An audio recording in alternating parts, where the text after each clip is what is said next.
За антикорупционерите правен преседан за Пендаровски донесен со ниту еден пратенички глас против. Антикорупцијска утринава побара од председателот да не го потпише. Тој пак без да го дочека нивното мислење стави потпис на указот за специјалниот закон со кој пратениците вчера дадоа зелено светло владата со директна спогодба без тендер да склучи договор со Бехтел Јенка за изградба на автопатите од коридорите 8 и 10. Законот е донесен со потребното мнозинство и при тоа ниту еден пратеник или пратеничка група не гласале против. Сите институции и поединци кои имаат сомневања во однос на уставноста на законот можат да се обратат до Уставниот суд, кој е единствена надлежна институција за оценка на уставноста на законите и другите општи акти, велат од кабинетот на Пендаровски. Антикорупцијска утринава алармираше дека законот е противуставен и е правен преседан бидејќи за конзорциумот нема да важи домашното законодавство.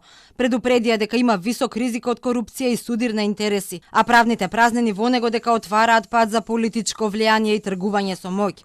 Велат нема јавен интерес каде има политички мудрости и сплеткарење. Ваквиот законодавно правен преседан во никој случај не е и не може да се третира како јавен интерес. Спорно за нив е и експресното носење на законот по скратена постапка, нетранспарентноста, изборот токму на тој конзорциум, ослободувањето од одговорност. По 7 години ни се повторува, а ништо расчистено од претходното.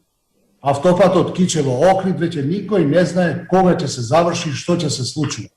А се зборуваше за финансиски реперкусии од 160 милиони евра. И ете, сите ќе ги затвориме очите, ама зашто? За да ни се повтори уште едно сино хидро?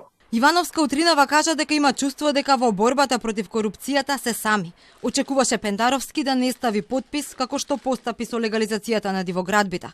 Сега вели не се откажуваат, ќе одат до крај, ќе го оспорат законот пред Уставен суд.